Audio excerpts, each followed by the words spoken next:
안녕하세요. 커피는 없지만 커피도 있고 음악도 있는 신학TV. 오늘 우리가 함께 나누고자 하는 주제는 바로 6강 아우구스티누스입니다.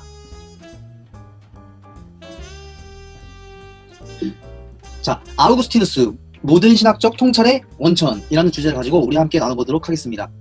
다니엘 윌리엄스라는 사람은 그리스도교 신학에 대해 이렇게 이야기합니다. 그리스도교 신학은 아우구스티누스에 대한 각주에 불과하다. 그만큼 신학의 역사에서 이 아우구스티누스가 차지하는 비중이 엄청나게 지대하다는 뜻이겠죠. 아우구스티누스만큼 가톨릭과 개신교 양쪽 진영에서 존경받는 인물도 드물 것입니다.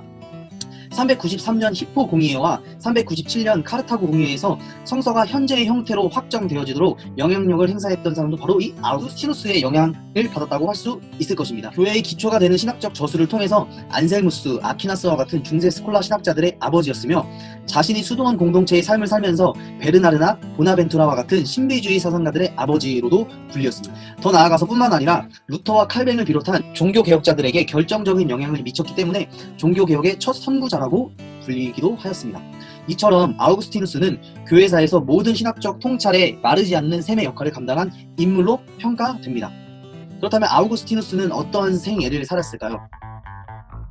아우구스티누스의 생애를 살펴볼 수 있는 가장 좋은 책은 아우구스티누스 자신이 기록했던 고백록과 아우구스티누스의 친구였던 포시디우스가 쓴 아우구스티누스의 생애라는 책입니다.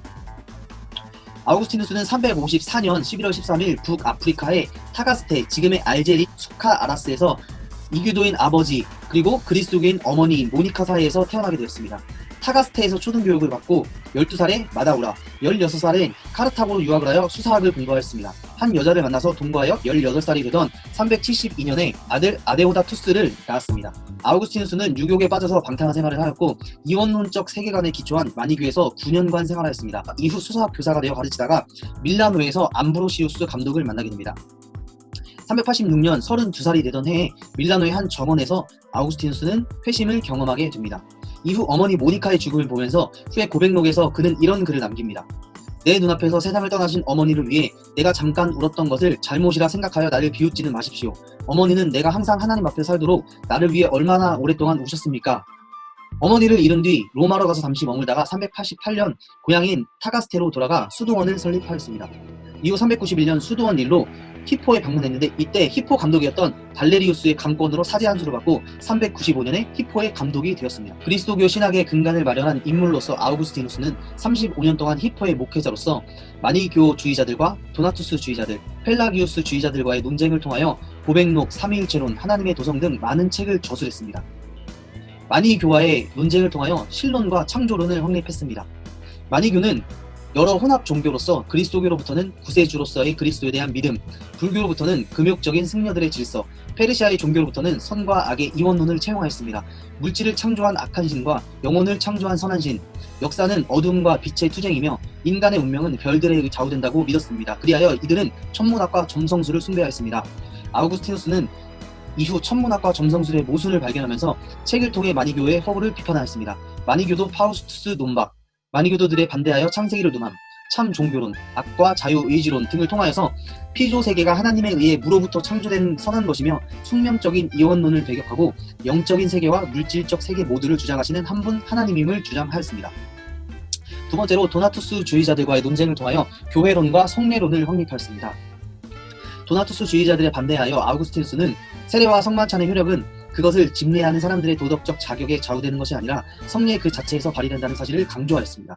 도나투스와의 논쟁을 통하여 올바른 교회론과 성례론을 정립하게 되었습니다.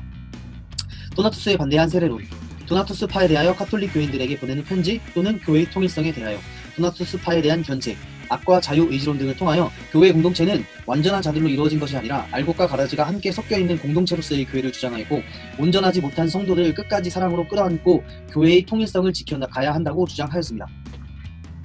세 번째로 펠라기우스주의자와의 논쟁을 통하여 죄론과 은총론을 확립하게 되었습니다. 펠라기우스는 그리스도교 전체에 심각한 위해를 가하는 보편적인 위협이었습니다. 이들은 인간이 아담의 원죄를 가지고 태어나는 것이 아니며 인간은 선도, 악도 행할 수 있는 자유의지를 가지고 있다고 주장하였습니다.